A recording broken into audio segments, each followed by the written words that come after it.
মিথির গল্পন্যাসে আজকে পড়ছি হুমায়ূন আহমেদের লেখা সায়েন্স ফিকশন একটি গল্প, পরেশের হইলদা বড়ি। গল্পটি ভালো লাগলে অবশ্যই চ্যানেলটি সাবস্ক্রাইব করে দিবেন, একটি লাইক করে দিবেন এবং গল্পটি কেমন লাগলো জানাতে ভুলবেন না। ধন্যবাদ। শুরু করছি পরেশের হইলদা বড়ি। পরেশ বৈদ্য। পরেশ বৈদ্য নয়াবাজারে একটা কাপড়ের দোকানে কাজ করে। সকালে দোকান ঝাড় দিয়ে তার দিনের শুরু হয়। সন্ধ্যা পর্যন্ত খদ্দেরদের সে কাপড় দেখায়, বিকিকিনি করে। ক্যাশ দেখে দুপুরে তার 1 ঘন্টার ছুটি। এই 1 ঘন্টায় সে রান্নাবান্না করে। তার রান্নার হাত ভালো। দোকানের মালিক আজিজ মিয়া তার রান্নার হাতের বিশেষ ভক্ত। অনেকেই তিনি বলেছেন, হিন্দুটা রাঁধে ভালো, বিশেষ করে মাসকলাইয়ের ডাল। বাংলাদেশে এত ভালো মাসকলাইয়ের ডাল কেউ যদি রাঁধতে পারে তাহলে আমি কান কেটে ফেলব। আজিজ মিয়া পরেশ বৈদ্যকে খুবই পছন্দ করেন। মানুষটা সৎ, তার কোনো দাবি দেওয়া নাই। থাকা খাওয়া এবং মাসে মাত্র 300 টাকায় এমন বিশ্বাসী লোক পাওয়া ভাগ্যের ব্যাপার। আজিজ মিয়া প্রায়ই ভাবেন পরেশের বেতন বাড়িয়ে 500 করে দেবেন। সেটা সম্ভব হচ্ছে না। দোকানে হাটবার ছাড়া বিকিকিনি একেবারেই নাই। নয়াপাড়া অতি অজ জায়গা, অঞ্চলটাও দরিদ্র। গামছা ছাড়া কাপড় কেনার সামর্থ্য মানুষের নেই। বেতন বাড়াতে না পারলেও ভদ্র ব্যবহার দিয়ে আজিজ মিয়া সেটা পুষিয়ে দেন। দোকান বন্ধ করে বাড়িতে যাবার সময় তিনি পরেশকে সঙ্গে নিয়ে যান। বাড়িতে পাশে বসিয়ে যত্ন করে খাওয়ান। খাওয়া দাওয়ার শেষে কিছুক্ষণ গল্পগুজব করেন। পরেশ দোকানে ফিরে যায়। রাতে সে দোকানেই ঘুমায়। আজিজ মিয়ার 4 মেয়ে, বড় দুটা বিবাহযোগ্য। তাদের জন্য পাত্র খোঁজা হচ্ছে। মন মতো পাত্র পাওয়া যাচ্ছে না। পরেশ বৈদ্য হিন্দু না হয়ে মুসলমান হলে তিনি অবশ্যই তার বড় মেয়ে পরিবানু খানমের সঙ্গে তার বিবাহ দিতেন। পরেশ যদি এখন মুসলমান হয় তাহলে তিনি বিবেচনা করবেন। শুধু পরেশের বয়স একটু বেশি, 40-এর ওপর। তবে পুরুষ মানুষের জন্য বয়স কিছু না। মেয়েদের বয়স গুরুত্বপূর্ণ বিষয়, পুরুষের না। তিনি বিষয়টা নিয়ে তার স্ত্রীর সঙ্গেও কথা বলেছেন। তার স্ত্রী খাদিজা বেগম হতভম্ব হয়ে বলেছেন, মালাউনের সাথে মেয়ে বিবাহ দিতে চান? কি বলেন আপনি?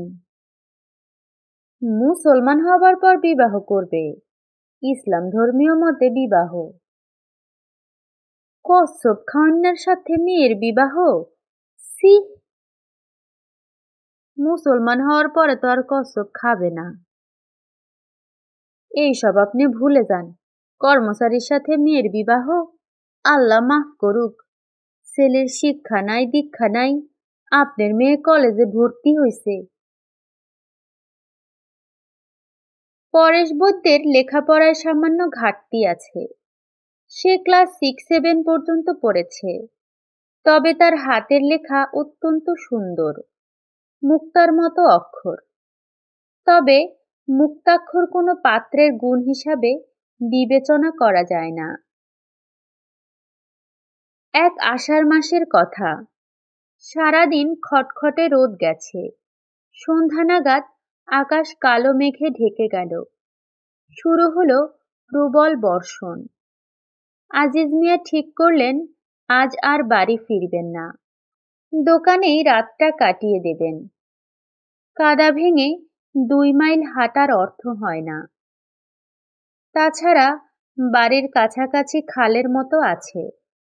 আগে পায়ে হেঁটে খাল পার হওয়া যেত। গত কয়েকদিনে পানি বেড়েছে। আজ যে বৃষ্টি হচ্ছে খালে সাঁতার পানি হয়ে যাবার কথা। আজিজ মিয়া পরেশকে ডেকে বললেন, ভাত রেঁধে ফেল, রাতে আর বাড়িতে যাব না। পরেশ নিচু গলায় বলল, মামানি দুশ্চিন্তা করবেন না। আজিজ মিয়ার স্ত্রীকে পরেশ মামানি ডাকে। আজিজ মিয়া বললেন, করুক দুশ্চিন্তা, মেয়ে ছেলে যদি মাঝে মাঝে দুশ্চিন্তা না করে তাহলে তাদের স্বাস্থ্য খারাপ হয়।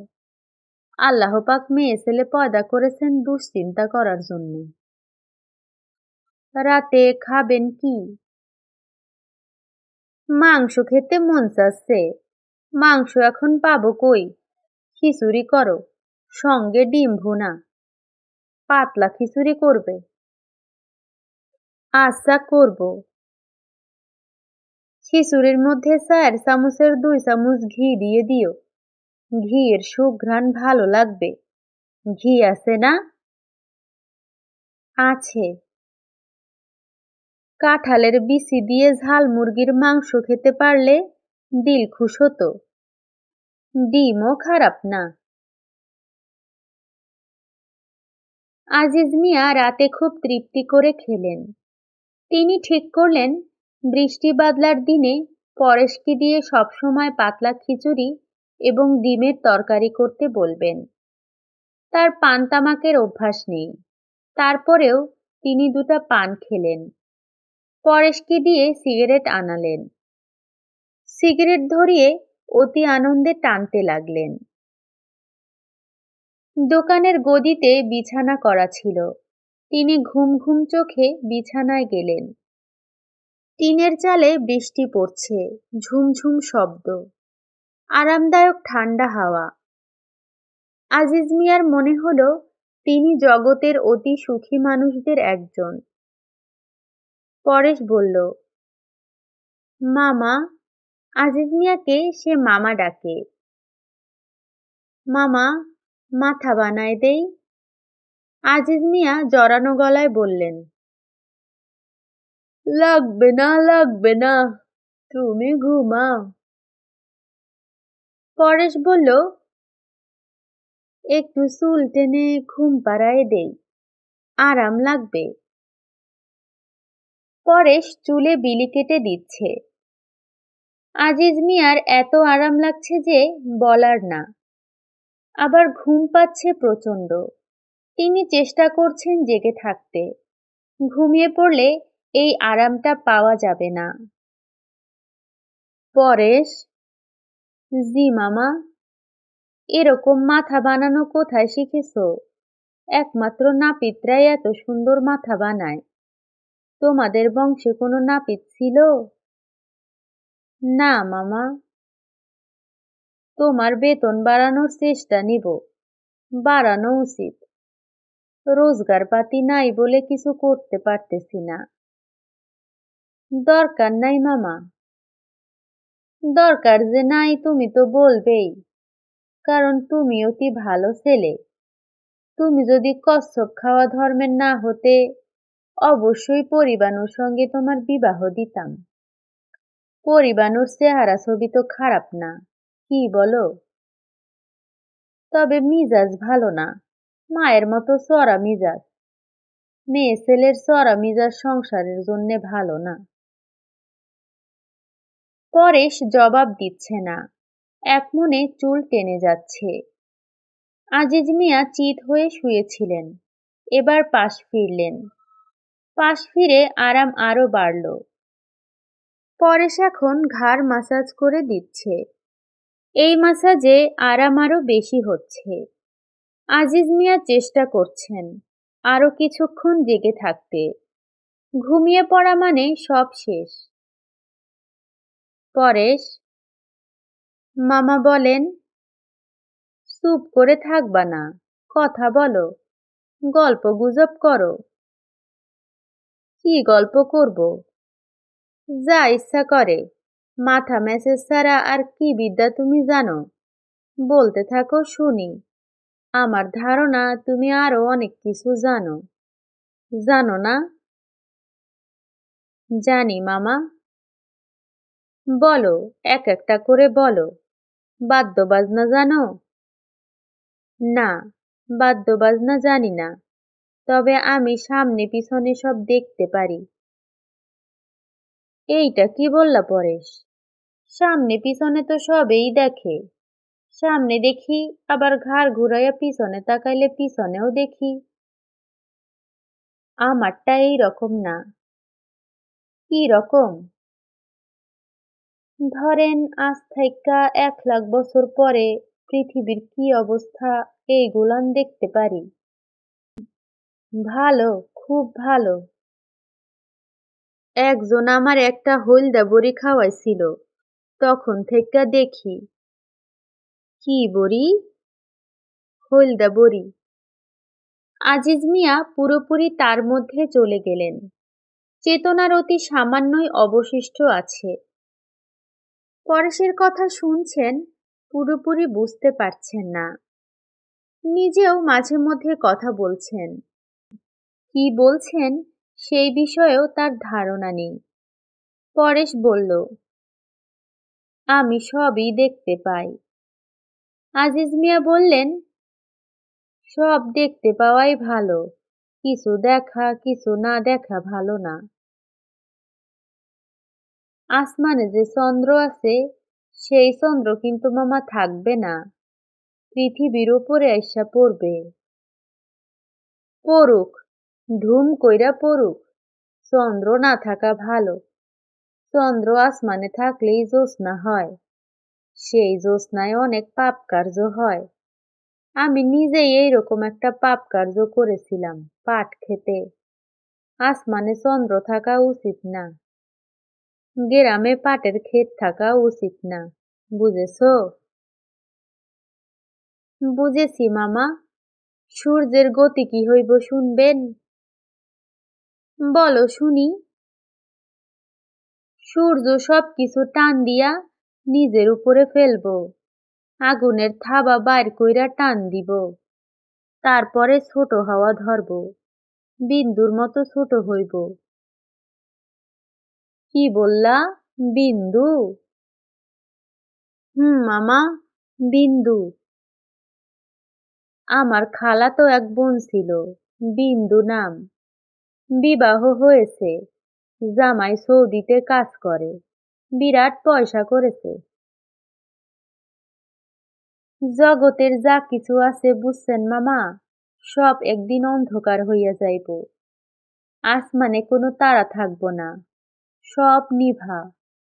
তখন মাঝে মধ্যে গম গম আওয়াজ উঠব। মামা, বুঝছেন? বজ্রপাতের আওয়াজ। বুঝেছি। ঝড় বৃষ্টির মধ্যে বজ্র পড়বই। ঠান্ডা হাওয়া দিতেছে, গায়ে একটা চাদর দিয়া দাও। পরেশ মামার গায়ে চাদর দিতে দিতে বলল, হইলদা বড়ি আমারে কে দিছিল সেই ঘটনা শুনবেন মামা? বিরাট ইন্টারেস্টের ঘটনা। বড়ি পয়সা দিয়া খরিদ করছিলা? না, এবেই দিছে। বিরাট বড় হাই তুলতে তুলতে আজিজ মিয়া বললেন, মাগনা ওষুধে কাম করে না। ওষুধ বিশুধ যখনই কিনবা, 1 পয়সা হইলেও হাদিয়া দিবা, মনে থাকবো? থাকবো। এখন কি ঘটনাটা বলবো? কি ঘটনা? হলদা বুড়ি কে দিছে সেই ঘটনা, বিরাট ইন্টারেস্টের ঘটনা। বাদ দেও, ঘটনা যত কম শোনা যায় ততই ভালো। ঘুমে চোখ বন্ধ হইয়া আসতেছে, এখন ঘুমাবো। আচ্ছা ঘুমান। তুফান হইতেছে নাকি? না, এখনো শুরু হয় নাই, তবে শেষ রাইতে বিরাট তুফান হইব, লন্ডভন্ড তুফান। কে বলেছে? আপনারে বলছি না, হলদা বড়ি খাওনের পরে আমি সব জানি। দূরের জিনিস যেমন জানি, কাছের জিনিসও জানি। ও আচ্ছা, জানা ভালো, কাছের জিনিস জানা খারাপ না। বলতে বলতে আজিজ মিয়া ঘুমিয়ে পড়লেন। গাঢ় ঘুম। ঘুমের মধ্যে তার নাক ডাকতে লাগলো। পরেশ তার মাথার কাছে বসে এখনো চুল টেনে দিচ্ছে। সে রাতে ঘুমোতে যাচ্ছে না, কারণ আজ রাত একটা অতি ভয়ঙ্কর রাত। এই রাতে বিরাট ঝড় হবে। সেটা ভয়ঙ্কর কিছু না। ভয়ঙ্কর ব্যাপার হলো, ঝড়ের ঠিক আগে আগে পরিবাণু গায়ে কেরোসিন ঢেলে আগুন দেবে। হইলদাবড়ি খাওয়ার কারণে পরেশ সবই জানে। এও জানে যে গায়ে আগুন দেওয়ার ঘটনাটা আটকানোর কোনো উপায় নেই। উপায় থাকলে সে আটকাত। হইলদাবড়ি তাকে শিখিয়েছে, এই বিশ্ব ব্রহ্মাণ্ডে জন্ম থেকে মৃত্যু পর্যন্ত যা ঘটার সব ঘটে আছে। এর কোনো কিছুরই কোনো পরিবর্তন করা যাবে না। মানুষের কাজ শুধুই দেখে যাওয়া। শুনছিলেন হুমায়ুন আহমেদের লেখা সায়েন্স ফিকশন একটি গল্প, পরেশের হইলদাবড়ি। গল্পটি কেমন লাগলো অবশ্যই কমেন্ট করে জানাবেন। চ্যানেলটি সাবস্ক্রাইব করে দিবেন, একটি লাইক করে দিবেন। খুব শীঘ্রই হাজির হব নতুন কোনো গল্প অথবা উপন্যাস নিয়ে। ততক্ষণ পর্যন্ত ভালো থাকবেন, সুস্থ থাকবেন। ধন্যবাদ।